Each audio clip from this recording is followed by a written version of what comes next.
اس نے کہا تھا کہ وہ ساری رات وہ کام کرے گا۔ جیسا میں نے پہلے بتایا گھر تو میرا قریب تھا۔ میں اچانک سے گھر سے باہر چلی گئی اور چلتے ہوئے اس طرف چلی گئی۔ اس کے آفس کے پیچھے ایک کھڑکی تھی جو گلی میں کھلتی تھی۔ میں نے اس کھڑکی سے اندر جھانکنے کا پلان بنا لیا۔ ایک انسان جس کے ساتھ اتنا بڑا حادثہ ہو جائے اور پھر اس کے دماغ میں ایک عجیب سی بات آ رہی ہو جس کو وہ کلیئر بھی کرنا چاہتا ہو، اس کی دماغی حالت کیسی ہوگی؟ میری دماغی حالت بھی بہت بری تھی۔ اس سے پہلے میں پولیس کے پاس بھی گئی تھی۔ انہوں نے کہا کہ لڑکے کو پکڑ لیا ہے اور اس کے خلاف کارروائی کری جائے گی۔ جب میں نے اسے دیکھا تو میں حیران رہ گئی۔ وہ بالکل ہی کم عمر تھا۔ پتہ نہیں کیسے اس نے میری بہن کو بیوقوف بنا لیا۔ کیسے کیسے لوگ ہوتے ہیں، اپنے لیے کسی کو زندگی برباد کر دیتے ہیں، کسی کی جان لے لیتے ہیں۔ اس کے لیے کسی کی جان لینا کتنا آسان ہوتا ہے۔ میری بہن تو اس دنیا سے چلی گئی، اب اس کے ساتھ زیادہ سے زیادہ کیا ہو سکتا تھا؟ اس کے گھر والے اسے یہاں سے بچا کر لے جاتے۔ میری کزن دانش بھی ہمارے ساتھ تھا اور وہ بھی ہماری بہت مدد کر رہا تھا، اور میں اسی کھڑکی کے پاس چلی گئی اور دبے پاؤں اندر جھانکنے لگی کہ مجھے میرے کندھے پر کسی کا ہاتھ کا دباؤ محسوس ہوا۔ اس سے پہلے کہ میری چیخ کسی نے میرے منہ پر ہاتھ رکھ دیا۔ میں نے پلٹ کر دیکھا تو وہ دانش تھا۔ وہ مجھے ایک طرف لے گیا اور کہا کہ یہاں پر کیا کر رہی ہو؟ میں نے کہا کہ میں دیکھنے آئی ہوں کہ کیا ہو رہا ہے۔ اس نے کہا کہ میں نے تمہیں بتایا تھا کہ آدمی ٹھیک نہیں ہے۔ میں نے کہا کہ اس لیے میں دیکھنے کے لیے آئی ہوں۔ ہم دونوں نے اندر جھانکا تو ہم دونوں ہی حیران تھے۔ جیسا ہم سوچ رہے تھے ویسا تو بالکل نہیں تھا۔ وہ آدمی اپنے کام میں لگا ہوا تھا، بلکہ اس کام کو بہت باریکی سے کر رہا تھا۔ جب میں نے اپنی بہن کو دیکھا تو مجھے رونا آ گیا اور میں بے ہوش ہو گئی۔ تھوڑا سا شور ہوا تو اس کا دھیان ہماری طرف ہو گیا۔ دانش مجھے اٹھا کر اندر ہی لے گیا اور تھوڑی دیر کے بعد مجھے ہوش آیا تو ظفر نے کہا کہ یہاں پر کیا کر رہی ہو؟ میں نے اسے سب کچھ بتا دیا۔ اس نے اپنے چشمے کو اتارا اور ایک طرف بیٹھا دیا اور اس نے کہا کہ ہاں، لوگ میرے بارے میں ایسی باتیں کرتے ہیں کیونکہ میں اپنے بارے میں صفائی نہیں دینا چاہتا، کیونکہ کون ہے یہ دنیا جس کو میں صفائی دوں؟ میرے ساتھ بھی کچھ ایسا ہی ہو رہا تھا۔ میری ایک بیٹی تھی جس کے ساتھ اس طرح کا معاملہ ہوا تھا، لیکن جب پوسٹ مارٹم کے لیے اسے بھیجا گیا تو اس نے بڑی آسانی سے یہ کہہ دیا کہ لڑکی کے ساتھ ایسا کچھ نہیں ہوا، بلکہ لڑکی نے خودکشی کی ہے، جبکہ میری بیٹی خودکشی کر ہی نہیں سکتی۔ میں اس کے لیے انصاف بھی نہیں لے سکا۔ تب سے مجھے پتا چلا کہ دنیا بڑی ظالم ہے، یہ لاشوں پر بھی کمائی کرتی ہے، تو میں نے خود کا یہ کام شروع کر دیا۔ اور اب میرے پاس جب کسی جوان لڑکی کا کیس آتا تو میں اس کو بہت ہی غور سے دیکھتا ہوں تاکہ غلطی کی کوئی گنجائش نہ ہو۔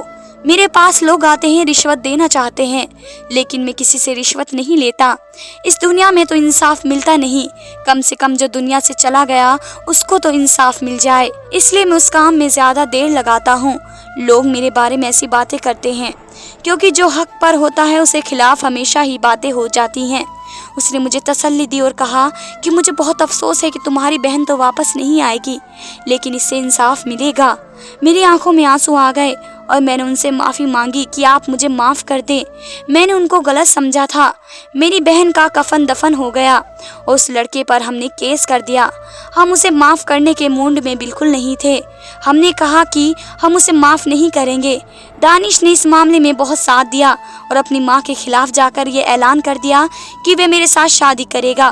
اس نے میرے ساتھ نکاح بھی کر لیا اور کہا کہ اس سال کے بعد مجھے رخصت کروا کر بھی لے جائے گا۔ میری پھپھو نے بہت شور مچایا لیکن نکاح ہو گیا تھا۔ اب وہی ہمارے گھر کا کفیل ہے اور میرا اس کے ساتھ نکاح ہو گیا ہے۔ مجھے اپنی بہن کی بہت یاد آتی ہے۔ ہم اسے واپس نہیں لا سکتے لیکن اسے انصاف مل گیا ہے۔ دھنیہ واد دوستو۔